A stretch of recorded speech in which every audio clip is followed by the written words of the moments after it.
In diesem Film sehen Sie eine Vorführung von Bandika Mihar und Bendika Putti im Weltmuseum Wien im Rahmen vom Festival Salom Orient. Hier sehen Sie Lanka, das sind Schritte. Diese Schritte folgen einer Choreografie, die Sie gerade sehen.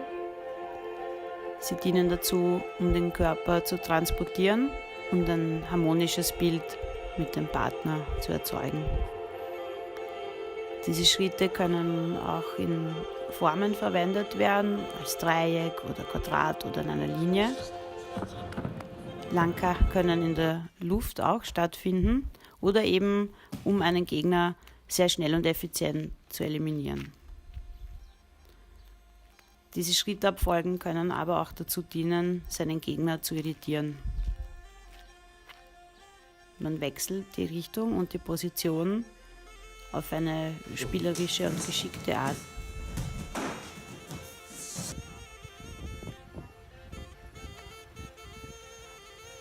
Lanka, das ist wichtig, sollen auch ästhetisch dargeboten werden.